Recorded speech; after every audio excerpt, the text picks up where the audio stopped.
Assalamualaikum warahmatullahi wabarakatuh. Rabbi shrah sadri wa yassir li amri wahlul 'uqdatam min lisani yafqahu qawli. Amma ba'du. Terima kasih yang masih bergabung di channel Muslim Voice, channel tentunya untuk mengedukasi agar iman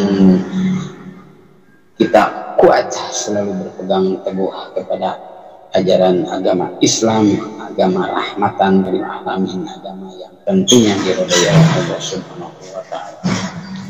Pada kesempatan kali ini Muslim Voice akan menayangkan dialog di mana seorang debater Kristen, Rudy Yohanes, selalu memframing Tuhannya umat Islam, dan tentu Rudy Yohanes berbangga diri. Beliau merasa yakin dengan Yahudi, membanggakan Yahudi, sedangkan Yahudi sendiri bertepuk sebelah tangan kepada umat Kristen. Bahkan Yahudi tiap hari mengutuk umat Kristen. Tentu saja ini sangat menyakitkan. Mari kita simak dialog lintas iman yang sangat menarik di channel Muslim Voice. Rudy Yohanes kena tampar Uniripa dan mualaf cerdas Bang Palen. Selamat menyaksikan. Jaga ke bangsa Yahudi dan ke yang lain-lain. Jadi Allah SWT itu ada di abad ke-5, 610 ya, sampai 633. Sebelumnya nggak ada. Kalau memang benar Allah itu sudah ada, tentu ketika di Sahih Bukhari 3 Muhammad mengenal malaikat, kan diceritakan di situ malaikat mencekik aku, katanya. Malaikat dia kenal, tetapi Tuhan tidak kenal, maka dia ketakutan dan pergi kepada Waraka.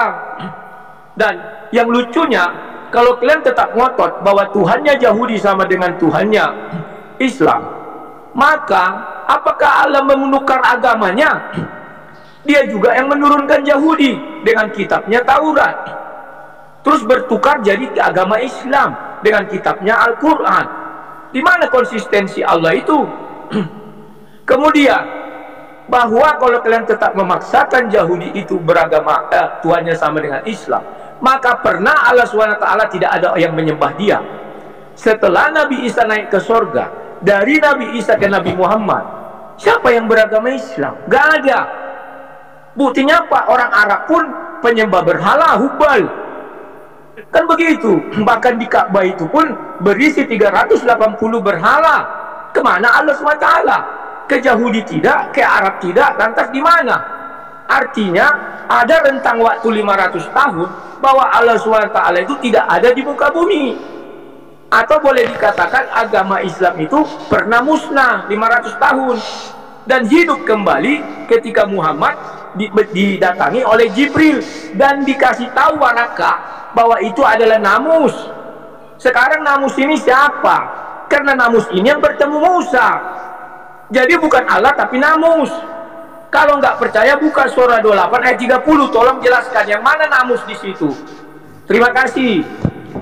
Oke, terima kasih. Jadi ya sebentar ya. Jadi tolong di ininya temanya kan, siapakah yang disembah Bani Israel atau bangsa Israel, Allah atau Yesus itu ya. Jadi kalau hari ini supaya nggak kemana-mana, silakan Unirifa. Supaya jangan lari kemana-mana ya. Iya betul.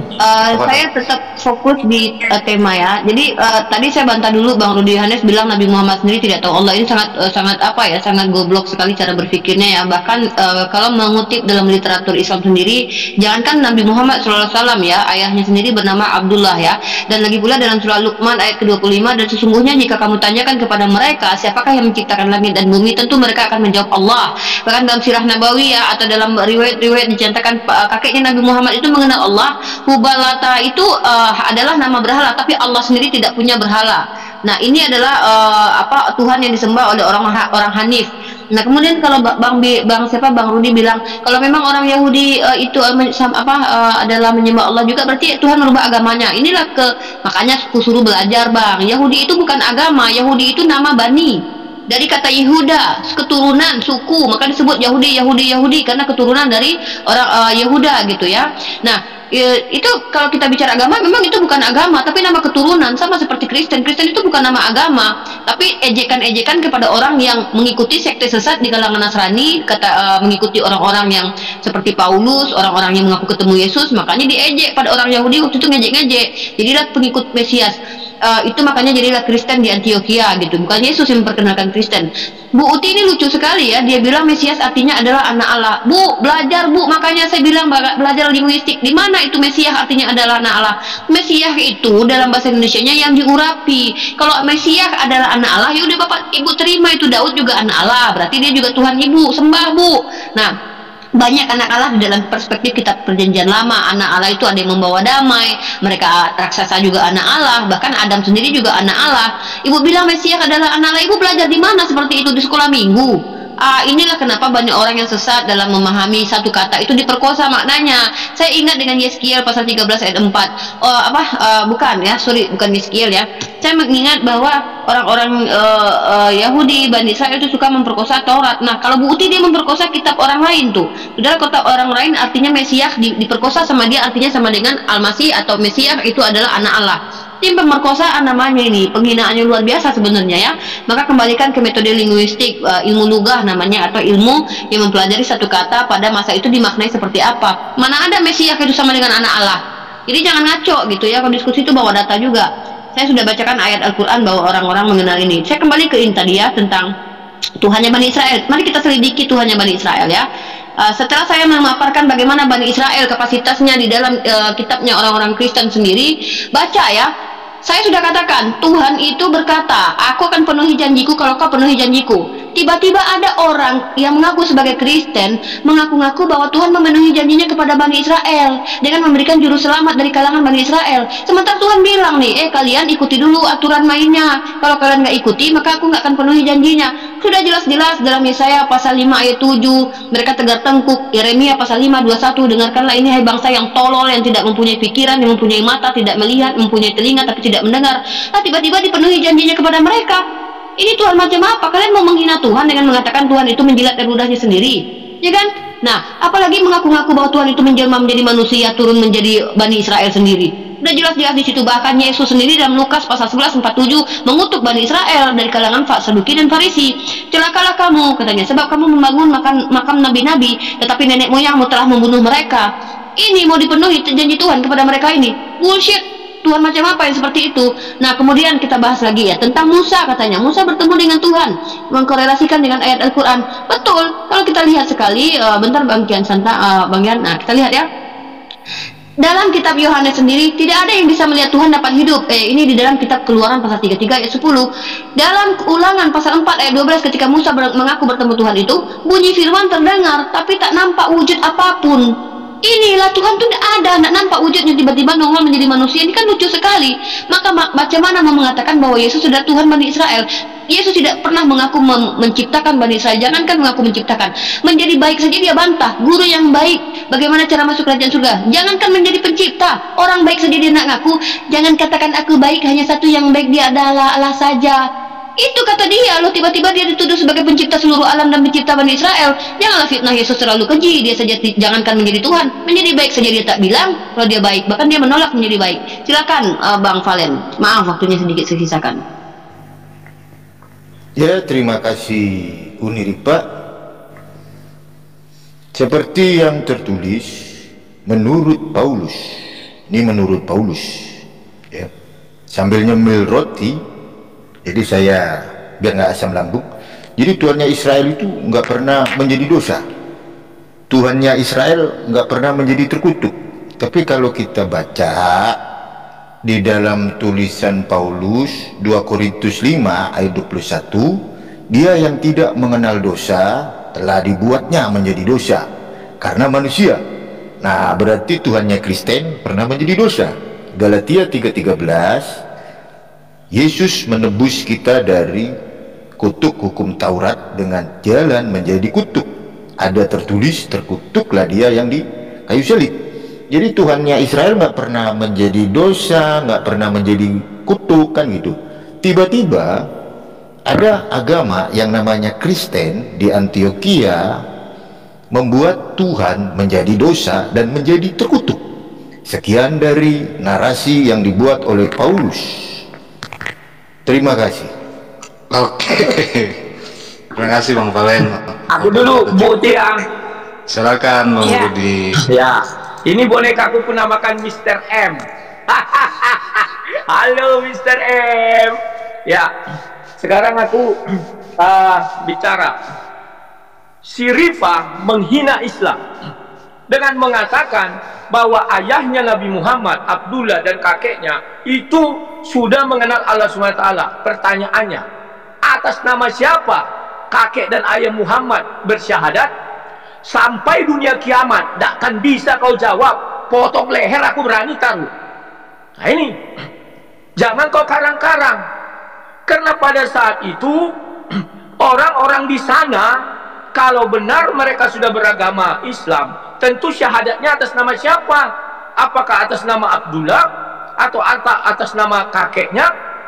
Itu harus kalian jelaskan, jangan sembarangan.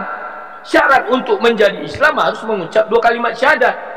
Nah, sekarang tetap saja si Rifah tidak bisa menjelaskan bahwa orang Yahudi itu bukan agama. Siapa bilang bukan agama? Mereka punya tempat ibadah namanya sinagog, mereka punya namanya Bait Allah.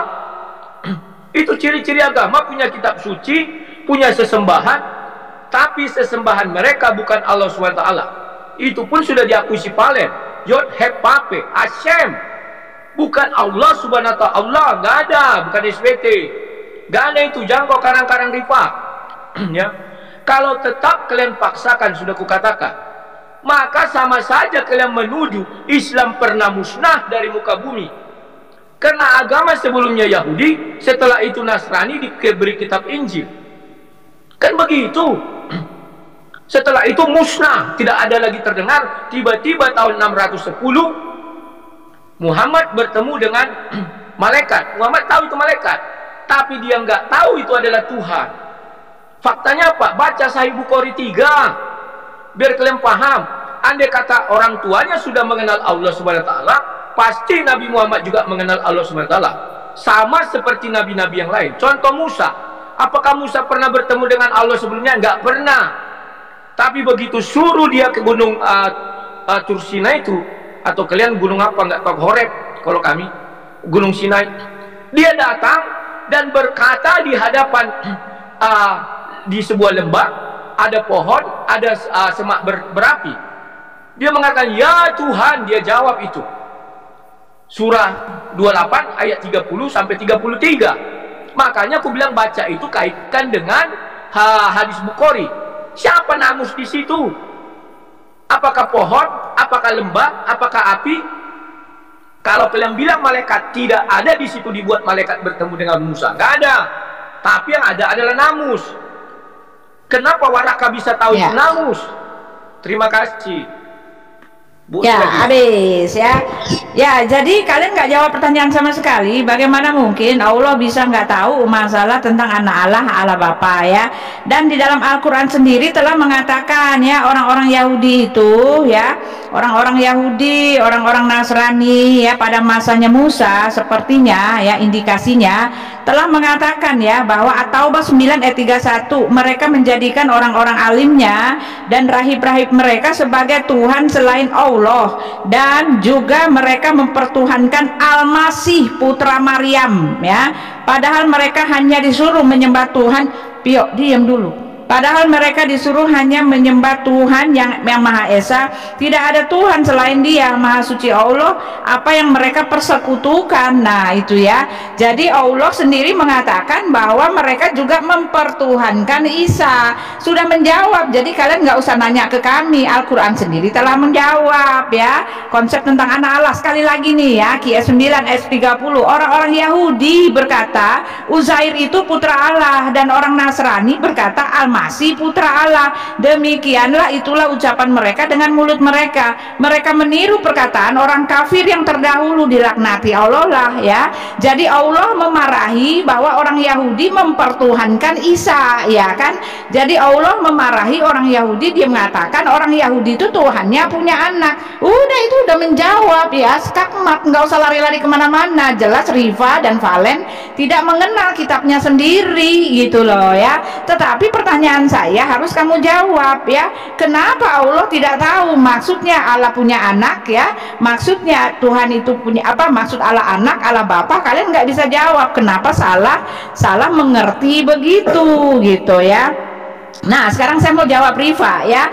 Tuhannya orang Israel telah membuat perjanjian dengan Abraham ya. Yud-Heh-Vav-Heh membuat perjanjian dengan Abraham, perjanjian kekal bahwa di dalam keturunan ya, melewati keturunan Abraham lah ya lahir anak perjanjian itu. Dan walaupun ya mereka melanggar perjanjian itu, tetapi kalau kamu membaca kitab Nevi'im itu, nabi-nabi setelah itu memohon pengampunan untuk kesalahan orang Israel yang telah melanggar janjinya. Oleh sebab itu dibuat lagi perjanjian yang baru ya. Oleh sebab itu pelaksanaan atau rencana Elohim tetap berlaku. Lewat keturunan bangsa Israel itu lahirlah penebus dan juru selamat, dan tidak ada keselamatan di luar bangsa itu, apalagi dari Arab. Ini adalah ketentuan, ini adalah perjanjian yang kekal yang sudah ditetapkan untuk Abraham ya. Lalu kamu mengatakan Mesias itu artinya yang diurapi. Oh, itu zaman dulu ya, bahkan Yesus ya. Oke, silakan untuk Riva untuk menjawab, dan Bang Valen, tafadhol. Ya, saya mau meluruskan logika cacat dari Bang Rudi ya. Saya tadi tuh menangkis tuduhan Bang Rudi yang menuduh bahwa Nabi Muhammad itu tidak mengenal Allah.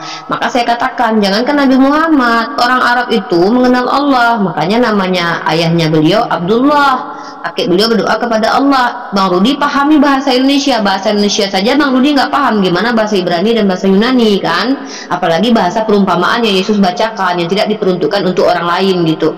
Bahaya Bang Rudi ini. Kalau hidup di zaman Yesus, Bang Rudi termasuk yang tidak akan mengerti apa yang disampaikan Yesus. Bahasa Indonesia aja nggak paham.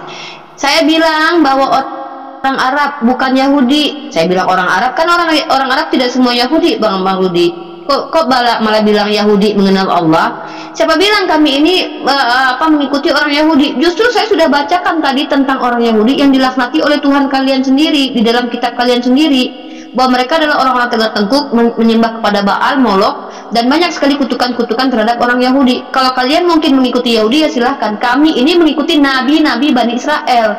Nah, fakta-faktanya Nabi Bani Israel itu tidak pernah mengajarkan konsep Trinitas, Tuhan Allah Bapa, Roh Kudus, dan Anak, itu tidak pernah. Nah, bahkan saya sampaikan satu ayat ya, ini sangat satu ayat yang sangat tegas di dalam kitab Maleakhi pasal kedua ayat 10 ayat sampai 16.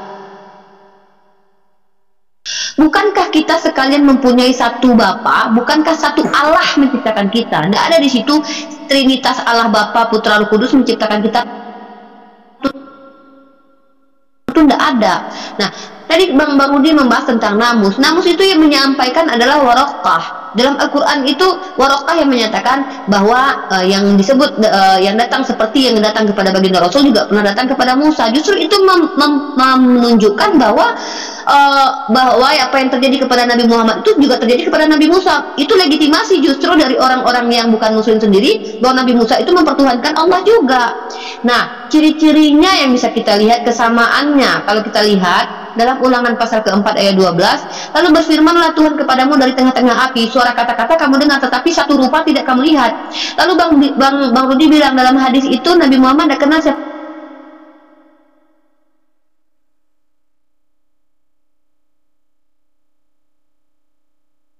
Allah, maka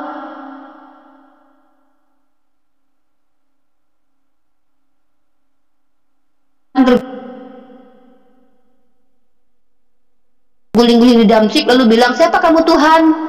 Aku adalah Yesus yang kamu siksa itu. Oh ya udah, berarti iya Tuhan, berarti Yesus. Jadilah dia Rasul, diutus Yesus, mengaku dipilih dalam kandungan. Padahal dalam kitab kalian iblis pun mampu menyamar menjadi terang. Dalam iman kami, jangankan menjadi Allah, iblis saja tidak mampu merubah menjadi Nabi Muhammad. Dalam iman kalian, iblis bisa nyamar jadi Tuhan kalian.